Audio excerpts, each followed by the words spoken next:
Motif kuli bangunan bunuh lalu cor jasad bos ruko. Bos ruko yang jasadnya ditemukan terkubur semen atau dicor di Jalan Pemuda, Pulau Gadung, Jakarta Timur tewas di tangan pekerja kuli bangunan.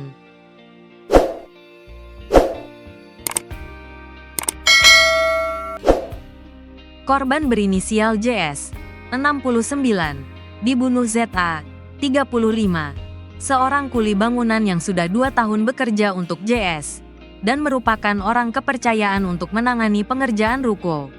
Kapolres Metro Jakarta Timur, Kombes Nicholas Ari Lilipali mengatakan ZA membunuh JS karena sakit hati ditampar korban sewaktu terlibat cekcok pada Minggu, tanggal 16 Februari tahun 2025, pukul 10 waktu Indonesia Barat.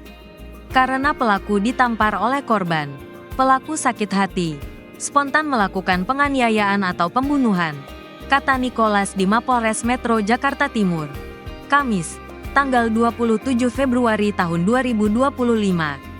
Berdasar hasil penyidikan Satreskrim Polres Metro Jakarta Timur, sebelum kejadian sempat terjadi cekcok antara korban dengan tersangka terkait proses renovasi milik JS.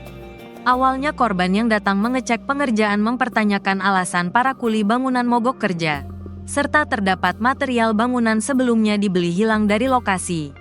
JS pun mengajak ZA ke kantor polisi untuk melaporkan kasus. Namun tersangka menolak dengan alasan korban belum membayarkan upah kerja selama 1 bulan sebesar Rp900.000. Tersangka menolak dan akhirnya korban naik pitam dan menggampar atau memukul tersangka 1 kali. Kena bagian pipinya, dan yang kedua kali mau dipukul ditangkis oleh tersangka, ujarnya. Hingga akhirnya ZA mendorong JS jatuh, dan seketika menghantam korban menggunakan batu hebel material bangunan ke arah kepala dan wajah JS berulang-ulang. Nicholas menuturkan, setelah JS tewas ZA sempat membiarkan jasad korban selama 2 hari. Lalu pada tanggal 18 Februari tahun 2025 tersangka mengecor jasad korban dalam galian bekas saluran air. Pembunuhan ini tidak diketahui karena saat kejadian hanya terdapat JS dan ZA.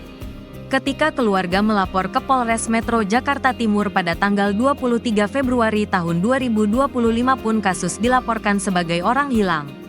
Baru saat jajaran Satreskrim Polres Metro Jakarta Timur melakukan penyelidikan, diketahui pada tanggal 17 Februari tahun 2025 terdapat riwayat transfer sebesar Rp64 juta dari rekening JS kepada ZA. ZA ini orang kepercayaannya korban. Sampai ATM. Nomor PIN pun diberitahukan korban ke tersangka untuk mengambil uang membelikan bahan-bahan yang diperlukan oleh para tukang, tuturnya.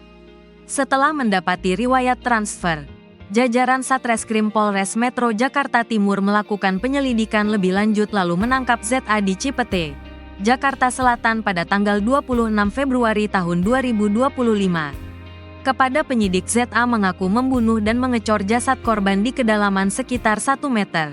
Tersangka pun dibawa ke lokasi untuk menunjukkan lokasi tempat dia mengecor jasad JS. Nicholas menuturkan jasad JS kini sudah dievakuasi ke RS Polri Kramat Jati untuk proses autopsi. Sementara ZA sudah ditetapkan sebagai tersangka ditahan di Mapolres Metro Jakarta Timur. Dipersangkakan pasal 338 KUHP dan atau pasal 351 ayat 3 KUHP. Dan atau pasal 365 ayat 3 KUHP, dan atau pasal 363 KUHP. Ancaman pidananya tertinggi 15 tahun penjara, terendah 7 tahun, lanjut dia.